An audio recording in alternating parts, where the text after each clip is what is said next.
সেই বন্যাতে এক কড়াই খিচুড়ি নিয়ে স্বপ্নপুরীর দুইটা নৌকার মধ্যে একটা নৌকা ভেঙে ওই খিচুড়ির নৌকায় কিন্তু উঠে আসছিলাম। আসার সময় ওই শিকারপুরের ধানবাড়ির থেকে নৌকাটাতে ওঠা মাত্র যখন এই ঘিন্নাই নদীতে তাসে পড়লো, মনে হয় কাল নদী, এই মুহূর্ত মনে হয় যে 1-2 মিনিটের মধ্যে এই ব্রিজের নিচে এসে কিন্তু ঢুকে যেতে ধরছিল নৌকাটা। এত ব্যাপক স্রোত ছিল এবং ব্রিজের সঙ্গে লাগে স্রোতটা ছিল। আমরা যদি ঢুকে যেতাম তাহলে হয়তো বা সবাই মারা যেতাম। আমাদের আনারুল ভাই ছিল, আরো বেশ কয়েকজন লোক ছিল। তো সেই খিচুড়ি নিয়ে কিন্তু আমি একদম প্রত্যন্ত এই গ্রামগুলোতে কিন্তু খিচুড়ি বিতরণ করছিলাম। আমি জানি না আসলে কেন আসছিলাম আমি, কিন্তু আজকে উপলব্ধি করতে পারি যে সেই আশাটা ছিল আমার পারিবারিক সূত্রে আসা।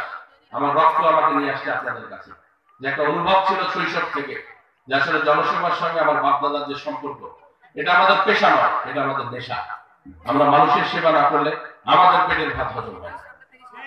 আর যতটুকু করছি আমরা আজকে লক্ষ্য করে দেখেন, আজকে আপনাদের 10 জনকে সঙ্গে করে নিয়ে আপনার খোঁজ হাট বাজার থেকে শুরু করে যা কিছু করছি, আপনারাই পাশে ছিলেন, আপনারাই পাশে আছেন।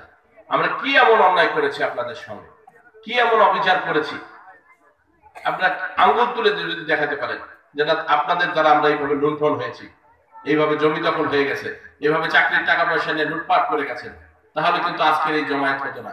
হিলিডাঙ্গার মাটিতে যে একটা জমায়েত হয়েছে আজকে, আমার মনে হয় আমার রাজনৈতিক জীবনে এই 9 নম্বরের জীবনে সবচেয়ে বড় জমায়েত হয়েছে আজকের এই জমায়েত। এত মানুষ কখনো আমি একসঙ্গে দেখিনি, এবং আমি জানি না তারা কিভাবে অর্গানাইজ করছে। হয়তো আপনার প্রত্যেকটা ওয়ার্ডে গেছে কথাবার্তা বলছে, কিন্তু আপনাদের যে আশা, এই শীতের রাত্রে যে আপনারা কষ্ট করে আসছেন এখানে, এটা ভালোবাসা যদি না থাকতো, এবং আমি ভালো করে বলতে পারি এখানে সর্বদলের মানুষ আছে, এটা শুধু আওয়ামী লীগের মানুষ নয়, এখানে সর্বচিন্তা চেতনার মানুষ আপনারা এখানে আসছেন শুধুমাত্র দুটি কথা শোনার জন্য। এবং নবাবগঞ্জে যত প্রোগ্রাম করছি প্রত্যেকটা প্রোগ্রামে 9 নম্বরের মানুষ আপনারা যেভাবে গেছেন আমি অবাক হয়ে গেছি। আমি চিন্তায় পড়ে যেতাম মাঝে মাঝে, এমন সমস্ত মুরব্বী মানুষ হুন্ডায় চড়ে সেই ঘোড়াঘাট পর্যন্ত যায়, আমি খুব চিন্তায় পড়ে যেতাম যে এই ভালোবাসার প্রতিদান আসলে আমার দ্বারা দেওয়া সম্ভব নয়। আমি কিভাবে এই ঋণ শোধ করবো, এই ঋণ আসলে কিভাবে পরিশোধ করা যায়, আমি আসলে এখন পর্যন্ত চিন্তা করে কিন্তু পারি না। যাক, আল্লাহ তৌফিক দান করুন। আমি শুধু এইটুকু বলতে চাই আপনাদের উদ্দেশ্যে, আমি আপনাদের স্নেহের সিদ্ধি হয়ে থাকতে চাই। আমি আপনাদের স্যার মহাশয় জনাব হওয়ার জন্য একটু হয়ে, আমি আপনাদের বাড়ির সন্তান, আপনাদের কাছের মানুষ, কারো ভাই, কারো ভাস্তা, কারো নাতি, এটাই যেন সম্পর্কটা আজীবন থাকে। যতদিন পাগল হয়নি, মস্তিষ্ক বিকৃতি হয়নি আমার, ততদিন যেন এই সম্পর্ক আমি ধরে রাখার তৌফিক আল্লাহ আমাকে দেয়। আমি এমপির ছেলে ছিলাম, উপজেলা চেয়ারম্যান ছিলাম, সর্বোপরি আমাদের বাড়িতে একজন না একজন ক্ষমতায় সবসময় ছিল।